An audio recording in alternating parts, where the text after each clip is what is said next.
Real Madrid আর Bayern মিউনিখের মুখোমুখি লড়াই যেন ফুটবলের ধ্রুপদী মঞ্চায়ন। চ্যাম্পিয়ন্স লিগে দুই দল সর্বশেষ মুখোমুখি হয়েছিল ৬ বছর আগে। বায়ার্নকে সেবার সেমি থেকে বিদায় করা মাদ্রিদ কি করতে পারবে ইতিহাসের পুনরাবৃত্তি ঘটাতে, নাকি নতুন ইতিহাস রচনা করবে বাভারিয়ানরা? সেমিফাইনাল নিয়ে শাহরিয়ার বাবুর রিপোর্ট। রিয়াল বায়ার্নের ধ্রুপদী লড়াই। এমন এক রাতে নাওয়া খাওয়া ভুলে যায় বিশ্বের ফুটবল ভক্তরা।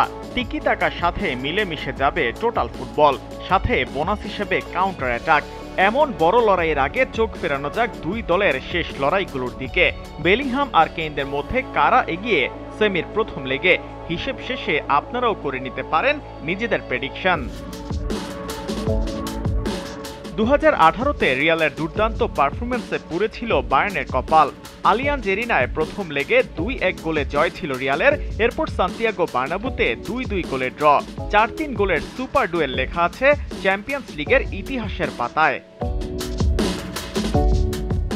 ঠিক এক বছর আগেও 2017 সালে দেখা হয়েছিল দুই দলের। সেবার প্রথম লেগে বায়ার্নের মাঠে 2-1 গোলে রিয়ালের জয়। দ্বিতীয় লেগে নিজের মাঠে একই ব্যবধানে হার। অতিরিক্ত সময়ে গড়ানো ম্যাচে রোনালদোর হ্যাট্রিকে 4-2 গোলের বিশাল হারে শেষ বাভারিয়ানদের স্বপ্ন। দুই লেগ মিলে রোনালদো একাই করেছেন 5 গোল। 2013 চ্যাম্পিয়ন্স লিগ সেমিফাইনালে 5-0 এগ্রিগেটে বায়ার্নকে রীতিমতো নাচিয়ে ছেড়েছে গ্যালাক্টিকোরা। প্রথম লেগে বার্নাবুতে 1 গোলের জয়ের পর ফিরতি লেগে হোমগ্রাউন্ডে 4-0-তে বিধ্বস্ত হয় মিউনিখের দলটি। রিয়ালের সামনে পড়লেই বিপদ। চ্যাম্পিয়ন্স লিগে নকআউটে শেষ 3 বারে হিসেব বায়ার্নের বিপক্ষে।